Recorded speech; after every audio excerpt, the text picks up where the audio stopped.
என்னை கூப்பிட்டு பேசுனேன். எல்லாம் எத்தனை நாளைக்கு இந்து தர்மத்தை நீங்களே பேசுறது, எத்தனை நாளைக்கு அருட்பாவை நீங்களே ஓதுறது, எத்தனை நாளைக்கு திருவாசகத்தை நீங்களே ஓதுறது, நீங்களே சொல்லிக்கிட்டு இருக்கிறது, நாங்கள் சொல்லக்கூடாதா? நான் சொல்லுவதில், நான் பேசுவதில் பொருள் இருக்கிறது, பொருள் இருக்கிறது. குடும்ப கட்டுப்பாடு பெரியவங்களுக்கெல்லாம் தெரியும். ஒரு 35 வருஷத்துக்கு முன்ன குடும்ப கட்டுப்பாடு ரொம்ப இருந்தது. 2க்கு மேலே பெற்றுக்கக்கூடாது, நாம் இருவர் நமக்கு இருவர் போய் நாம் இருவர் நமக்கு ஒருவர், நாமே குழந்தை நமக்கு எதுக்கு குழந்தைனாலும் ஆயிடுச்சு அந்த காலத்தில்.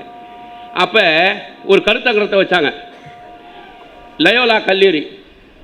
அதுக்கு அழைத்தது யாருன்னா கவிஞர் கண்ணதாசனை அழைத்தார்கள், ஈவேக்கி சம்பத் அவரையும் அழைத்தார்கள். போனாங்க. ஈவேக்கி சம்பத் அவர்கள் பேசுவார். ரவிச்சந்திர ஐயா சொன்ன மாதிரி சொன்னாங்க மேடையில். ஈவேக்கி சம்பத்தை பற்றி எல்லோருக்கும் தெரியும், பெரியவங்களுக்கெல்லாம். ஈவிகே இளங்கோவனுடைய தகப்பனார், தந்தை பெரியாருடைய அண்ணன் பிள்ளை, அவரை பற்றி எல்லாம் தெரியும். ஈவேக்கி சம்பத் செஞ்சார். யார் இந்த கருத்தரங்கத்தை ஏற்பாடு பண்ணுது வா இப்படி அப்படின்னாரு. சாமி சொல்லுங்கள் சாமி, நாங்கள் தான் பண்ணோம். அறிவில்லை உங்களுக்கு, அறிவில்லை. இது என்ன நிகழ்ச்சி? குடும்ப கட்டுப்பாட்டை பற்றி விளக்கக்கூடிய நிகழ்ச்சி. இந்த நிகழ்ச்சியில் கண்ணதாசனை போய் கூப்பிட்டுக்கிறீங்களே, அந்த ஆளுக்கு எத்தனை பிள்ளைன்னு உங்களுக்கு தெரியுமா? தற்சமயம் இப்போ 9 பிள்ளை தற்சமயம். அதுக்கு அர்த்தம் இருக்குது, அடுத்த வருஷம் அதெல்லாம் வேற.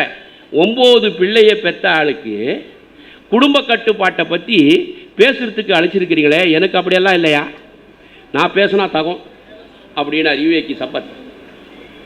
கடுமையாக சொல்லிட்டார், உட்காந்துட்டார். அடுத்து கண்ணதாசன் எடுத்து பேசுகிறார். ஈவேக்கி சம்பத் அவர்கள் சொன்னார்கள், கண்ணதாசனை எதற்காக இந்த கருத்தரங்கத்திற்கு குடும்ப கட்டுப்பாடை பற்றி பேசுவதற்கு அழைத்தீர்கள் என்று கேட்டார்கள். அவர்களுக்கும் உங்களுக்கும் நான் ஒன்று சொல்லுகிறேன், நான் அதிகமான பிள்ளையை பெற்றிருக்கிறேன் என்று சொன்னார்கள். குடும்ப கட்டுப்பாடு எப்படி பேச முடியும், எப்படி வாக்கு கொடுக்க முடியும், எப்படி வாழ்கிறது, குடும்ப கட்டுப்பாட்டை பற்றி பேச முடியாது என்று சொன்னார்கள். நான் 9 பிள்ளைகளை பெற்று எவ்வளவு கஷ்டத்திலே இருக்கிறேன் என்பதனை சொல்லுவதற்காகத்தான் உங்களிடத்தில் நான் வந்திருக்கிறேன்.